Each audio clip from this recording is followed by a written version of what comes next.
Welcome to Sports Bios, the podcast that delves into the fascinating lives of athletic icons. Today, we embark on a captivating journey through the life of Willie Mays, the Say Hey Kid, whose unparalleled career has left an indelible mark on the world of baseball. As we explore the intricacies of Mays' remarkable story, you'll discover a complex tapestry of talent, perseverance, and circumstance that shaped one of the most revered figures in American sports. Born on May 6, 1931, in Westfield, Alabama, Willie Howard Mays Jr. entered a world where the harsh realities of segregation and racial tension were ever present. The air was thick with the scent of magnolias, and the sounds of blues music drifted through the streets, but beneath the surface, the Deep South simmered with social unrest. His early life was marked by the humble surroundings of a rural African-American community, where his parents, Annie and Willie Sr., instilled in him the values of hard work and determination. The younger Mays' introduction to baseball came through his father, a talented player himself, who would often take Willie to watch him play in local games. These formative experiences not only kindled a passion for the sport, but also forged an unbreakable bond between father and son. The Great Depression had left its mark on American society, and the world was still reeling from the aftermath of World War II. The civil rights movement, though still in its infancy, was beginning to gain momentum, with figures like Jackie Robinson and Josh Gibson paving the way for future generations. It was against this backdrop that Mays grew up, his life a testament to the power of resilience and determination in the face of adversity. Growing up in the Deep South during the 1930s and 1940s, Mays faced the stark realities of racial segregation. He attended segregated schools, drank from separate water fountains, and endured the humiliation of being forced to sit at the back of buses. Despite these challenges, his natural talent and dedication to baseball flourished under the guidance of his father and other influential figures in his community.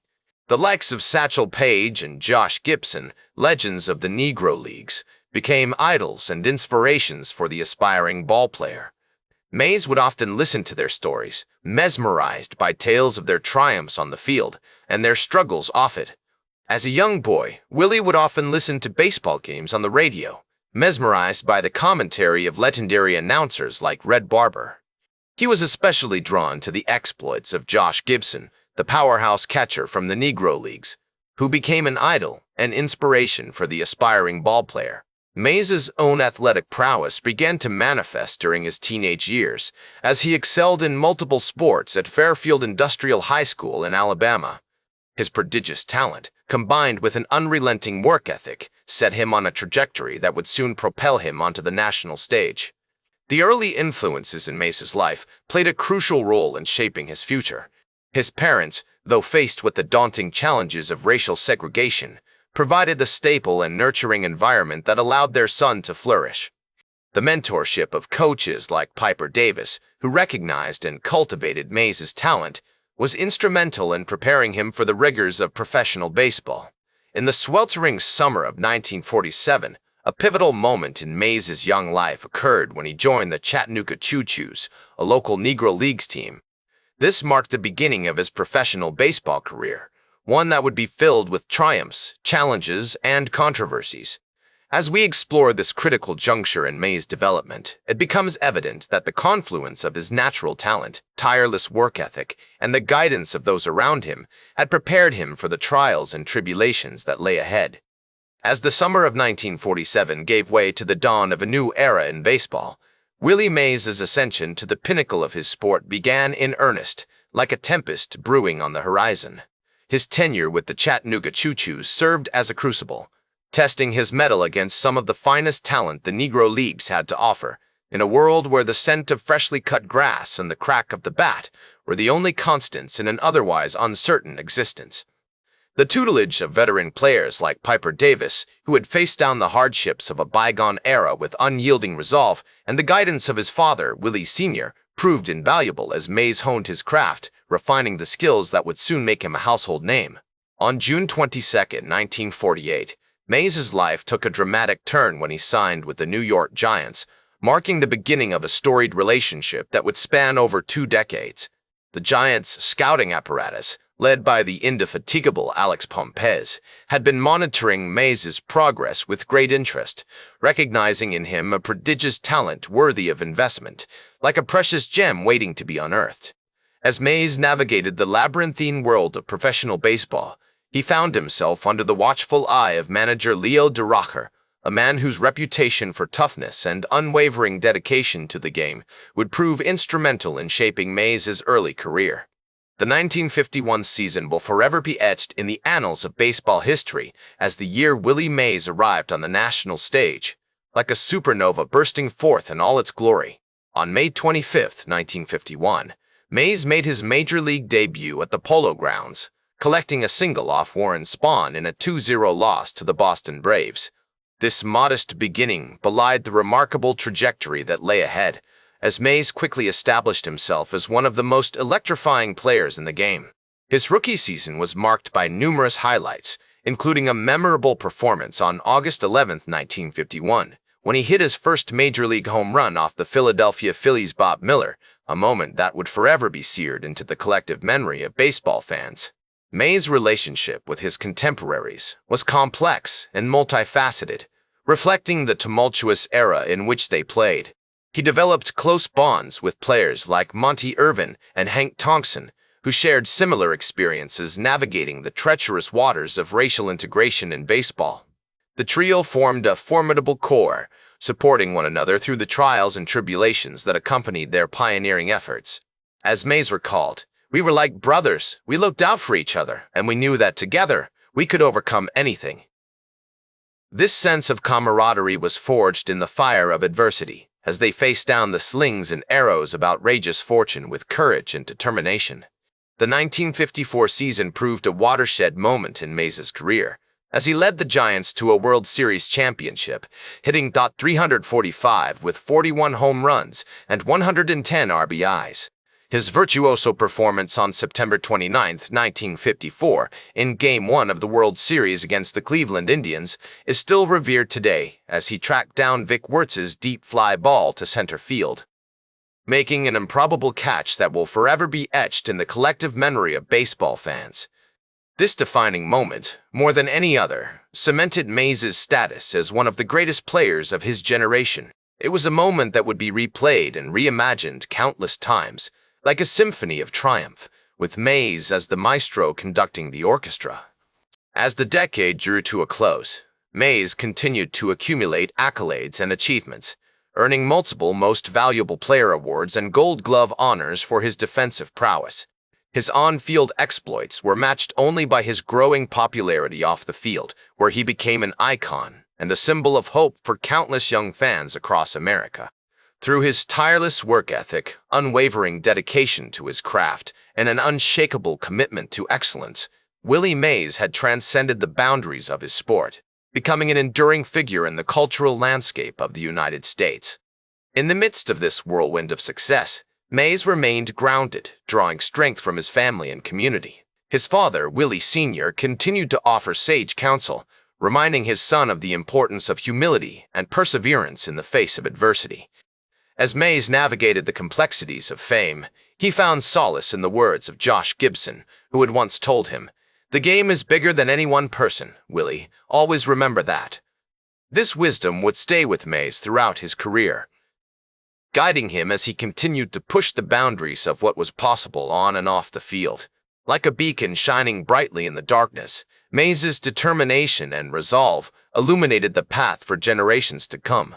The Negro Leagues, with their rich history and legacy of perseverance, played a profound role in shaping the course of baseball's integration, and Mays was one of its most shining exemplars.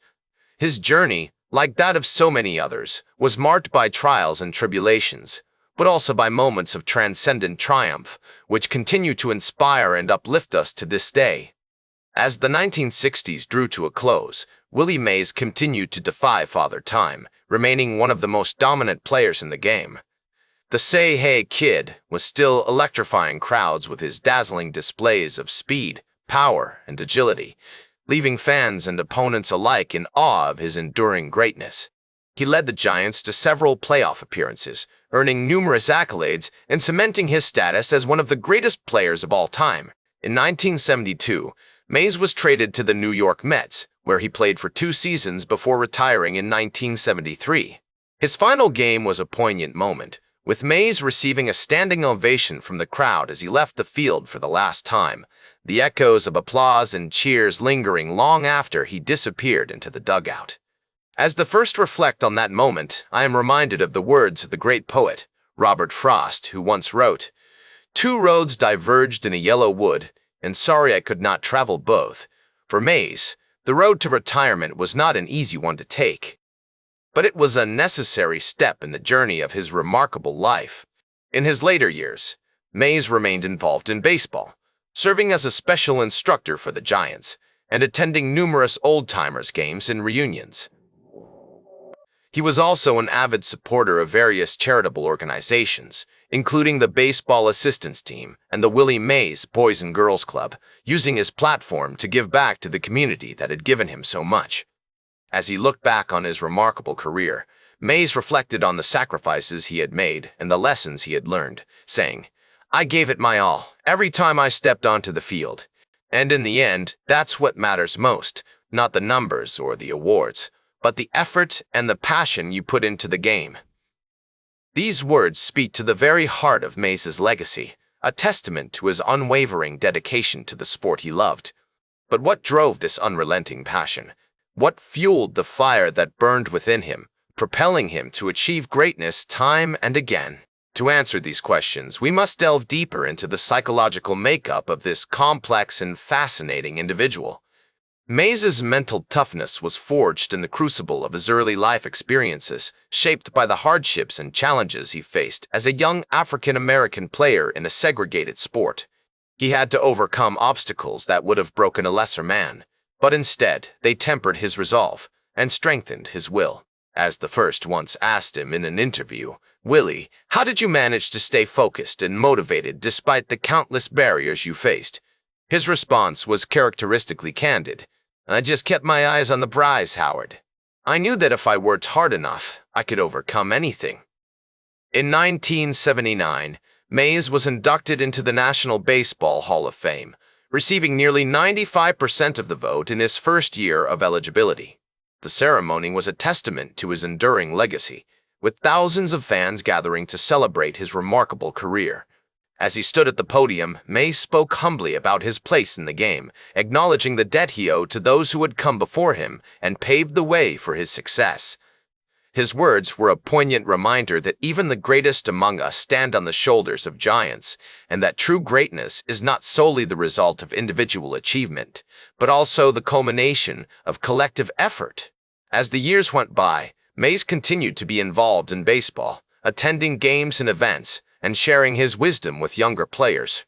He also wrote several books, including his autobiography, which offered a candid look at his life and career. In 1999, Mays was named one of the greatest baseball players of the 20th century by the Sporting News, a testament to his lasting impact on the game. But what is often overlooked in discussions of Mays's legacy is the profound influence he had on the civil rights movement.